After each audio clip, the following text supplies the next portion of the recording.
শান্তিপুর সাহেবডাঙ্গায় ব্যবসায়ী খুনে বড় সাফল্য শান্তিপুর পুলিশের। লাইক শেয়ার ফলো করুন ফেসবুকে rgm.news।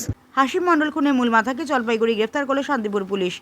সূত্রের খবর, গত 28 তারিখ শান্তিপুর সাহেবডাঙ্গার মির্ধাপাড়া এলাকায় রাস্তার পাশ থেকে হাসিম মণ্ডল নামের এক ব্যবসায়ী রক্তাক্ত দেহ উদ্ধার করে শান্তিপুর পুলিশ।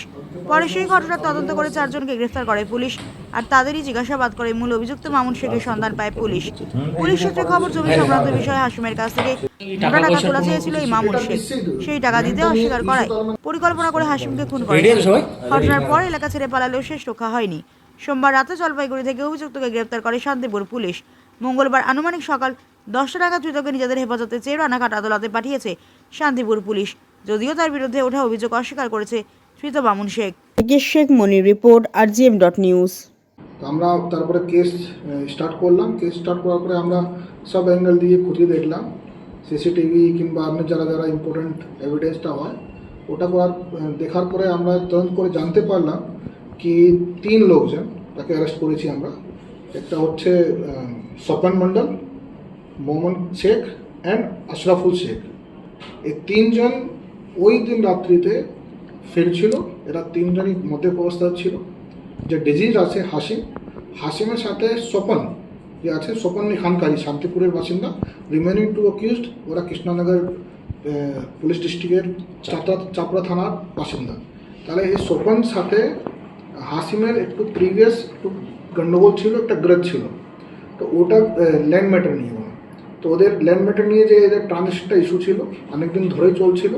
তো ওই দিন রাত্রিবেলা হাসিমকে রাত্রিবেলা যে বাড়ি ফিরছিল হাসিমকে একা পেয়ে এরা 3 জন ওদেরকে আটকালো।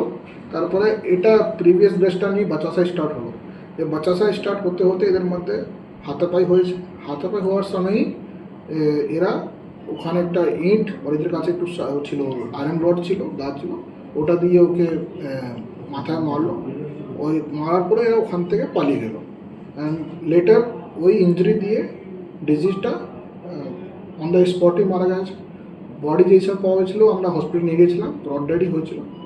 আর এদের সোফার তো আমরা এটাই পেয়েছি কি এদের কোনো প্রিভিয়াস গ্রেড ছিল। আরও আমরা খতিয়ে দেখছি আর কী মোটিভ হতে পারে। স্যার, প্রথম দিন 2 জন, তারপরে আরও 2 জন, আজকে 1 জন, টোটাল তো 5 জন অ্যারেস্ট হয়েছিল। না 5 জন অ্যারেস্ট হয়নি, 3 জনই অ্যারেস্ট হয়েছে। আমরা এই কেসটা রিলেটেড আমরা যে খুঁটিয়ে দেখলাম কি ভাই কার সাথে লাস্ট দেখা গেল, কার সাথে ছিল, এসব জিনিসটা দেখার পরেই আমরা ইন্ডিভিজুয়াল লোকজনকে ডেকে ভালো করে জিজ্ঞাসাবাদ করেছি।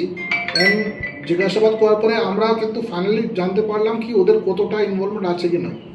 তো ফাইনালি যে 3 জন যে আমরা অ্যারেস্ট করেছি, আমি বললাম স্বপন মণ্ডল, মোহাম্মদ শেখ আর আশরাফুল, আপাতত 3 জনের আমরা ইমিডিয়েটলি ইনভলভমেন্ট পেয়েছি। উই হ্যাভ সাফিসিয়েন্ট এভিডেন্স সোফার।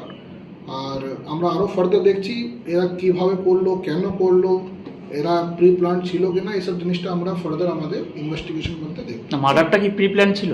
না, আপাতত আমরা এটা সঠিক বলতে পারবো না। এক লাস্ট পার্সন যে আছে সেটা আমরা গতকালই অ্যারেস্ট করে আজকে পেয়েছি। 3 জন পেয়ে গেছি আমরা। 3 জনকে আমরা আরও ডিফারেন্টলি আমরা আবার ইন্টারভিউশন করব। তারপরে আমরা বলতে পারবো কি এটা প্রি প্ল্যান ছিল কি হঠাৎ করে হয়েছে। স্যার, এটা মানে কি কারণে কিছু বোঝা যাচ্ছে? যেটা আমি বললাম যে ডিজিজড আর স্বপন মণ্ডল সাথে দুজনই এখানকার বাসিন্দা। এদের আগে কোনো ল্যান্ড ম্যাটারটা নিয়ে ট্রানজ্যাকশনের কোনো ইস্যু ছিল অনেক দিন ধরে। আর রিসেন্টলি আমরা একটা লিড পেয়েছি কি গাজী মেলার সময় যে স্বপন আছে, স্বপন একটা বাচ্চাকে মারধর করেছিল। অ্যান্ড ওই ইস্যুটা নিয়ে যে ডিজিজ কিন্তু এই স্বপনের বাড়ি গিয়ে আর এদের শ্বশুর বাড়ি গিয়ে চড়া হলো কি কেন মারলি, এইসব জিনিসটা নিয়ে। এই ব্যাপারটা নিয়ে স্বপনের মধ্যে একটা রাগ ছিল, কেন আমার নিজের বাড়ি আমার শ্বশুর বাড়ি পর্যন্ত চলে গেল। এইসব জিনিসটা আমরা পাচ্ছি, সেটা আমরা আরও ভেরিফাই করে দেখব। বাট এক্সিস্টিং যে এদের মধ্যে যে ট্রানজ্যাকশন ছিল, ল্যান্ড নিয়ে ট্রানজ্যাকশন, ওটাই আমরা প্রাইমারি পাচ্ছি। স্যার, রিলেভেন্ট ডকুমেন্টস আমরা খুঁটিয়ে আরও দেখছি কতটা কি পুরানো ছিল, কি গ্রেভ ম্যাটার ছিল, সেটা আমরা দেখছি। আরেকটা বসবো যে এই যেটা সূত্র মারফত জানা যাচ্ছে এই খুনের ঘটনা একটি বাইক উদ্ধার করা হয়েছে পুলিশের পক্ষ থেকে, যেটা নাকি চুরির বাইক বা মানে পূর্ব বর্ধমানের কারোর তিনি নাকি কমপ্লেনও করেছিলেন। এই বিষয়ে কি কিছু জানা? হ্যাঁ, এরা 3 জন, যেটা আপনারা জানেন নিশ্চয়ই, যেদিন ঘটনা ঘটেছিল 3 জন নিজের একটা বাইকে ছিল। সেটা প্রমাণ আমরা সিসিটিভি ফুটেজে পেয়েছি। ওই বাইকটা আইডেন্টিফাই হয়েছে। আমরা প্রাইমা ফেসে ওটাই পেয়েছি ওটা কোথায় থেকে চুরি করে আনা হয়েছিল। সেটা भी আমরা পুরো দেখছি और রিগার্ডিং আমাদের ইনভেস্টিগেশন মধ্যে আমরা সব ফ্যাক্টটা আনব। এর সঙ্গে কি আরো কেউ যুক্ত থাকতে পারে? আপাতত আমরা সেরকম কোনো লিড পাচ্ছি না, but definitely it is a murder case. আমরা সব অ্যাঙ্গেল দিয়ে আমরা খুঁটিয়ে দেখছি। আচ্ছা, ল্যান্ডটা কি ধরনের ল্যান্ড, মানে কার ল্যান্ড ছিল?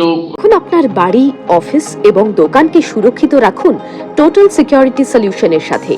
আমরা বিভিন্ন নামি দামি ব্র্যান্ডের সিসিটিভি ও সিসিটিভি সংক্রান্ত যাবতীয় অ্যাক্সেসরিজ বিক্রয় করার পাশাপাশি সার্ভিসও প্রোভাইড করে থাকি। টোটাল সিকিউরিটি সলিউশন একটি নির্ভরযোগ্য প্রতিষ্ঠান যা 24/7 সার্ভিস প্রোভাইড করে থাকে।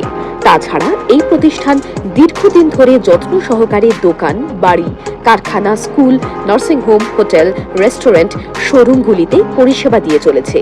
আমাদের এখানে প্রশিক্ষণপ্রাপ্ত টেকনিশিয়ান দ্বারা কাজ করানো হয়। আমাদের ঠিকানা গার্ডেন রিচ, মেটিয়া ব্রুজ, কলকাতা 700024।